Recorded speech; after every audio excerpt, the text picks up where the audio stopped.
வணக்கம் மக்களே, I'm Shala with you. இன்றைக்கி நம்ம இந்த வீடியோவில் பால் ஆடையிலேருந்து, அதாவது நம்ம பால் காய்ச்சறப்போ வருது இல்லைங்களா ஏடு, அதிலேருந்து எப்படி நெய் எடுக்கலாம் அப்படின்றத தான் பார்க்க போகிறோம். நான் 1லேருந்து 1.5 மந்த் வரைக்கும் வர பால் ஆடையை ஃப்ரிட்ஜில் சேவ் பண்ணி வச்சுருந்தேன். அதை தான் நான் இப்போது மிக்சியில் போட்டு கிரைண்ட் பண்ணிக்கிட்டேன். மிக்சியில் ஒரு 5 to 6 minutes கிரைண்ட் பண்ணாவே போதும். அதை எடுத்து நான் இந்த ஒயிட்டாக இருக்குது இல்லைங்களா, இந்த தண்ணியில் தான் நான் அப்படியே கொட்டிட்டேன். இப்போ தண்ணியிலேருந்து வெண்ணெய் எப்படி திரண்டு வருதுன்னு பாருங்கள். பார்த்தீங்களா, நல்ல பால் மாதிரி உருட்ட வருது பாருங்கள்.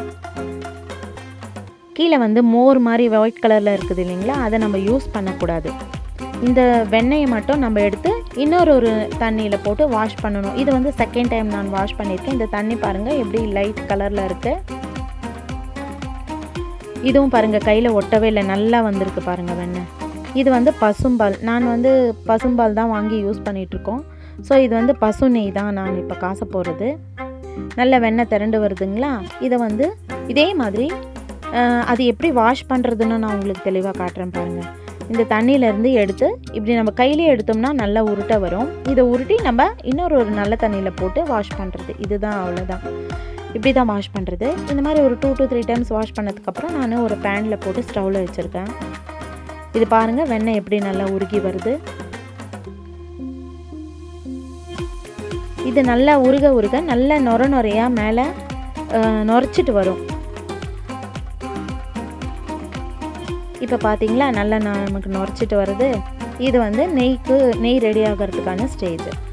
இப்போ பாருங்கள், இந்த நுரையெல்லாம் தணிஞ்சு எல்லோயிஷாக ஆனதுக்கப்புறமா நமக்கு ரெடி ஆகிடுச்சின்னு அர்த்தம். இதை இன்னும் ஒரு 2 minutes விட்டோம்னா நம்ம இதிலேருந்து ஃபில்டர் பண்ணி எடுத்துடலாம். அவ்வளோதான், இது முடிஞ்சிருச்சு. இந்த ஸ்டேஜ் முடிஞ்சது. இப்போ நம்ம ஃபில்டர் பண்ணிடுறோம். இப்போ நான் 1 month எடுத்து வச்சுருந்தேன் இல்லைங்களா, இந்த 1.5 month நான் எடுத்து வச்சுருந்த பாலாடிலேருந்து எனக்கு 350 கிராம் பசுநெய் கிடச்சிருக்கு. நல்ல பியூரான பசுநெய். ஏன்னா எங்கள் வீட்டுக்கிட்டே ஷெட்டு இருக்கிறதுனால, கவு ஷெட் இருக்கிறதுனால அந்த ஷெட்லேருந்து தான் நாங்கள் வாங்குகிறோம்.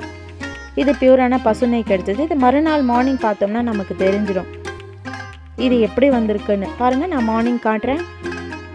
எவ்வளோ நல்ல மணலாக நமக்கு பசுநெய் கிடச்சிருக்கு பார்த்தீங்களா. இவ்வளோதான் மக்களே. என் சேனல் பார்க்குற அத்தனை பேருக்கும் மிகவும் நன்றி. வணக்கம்.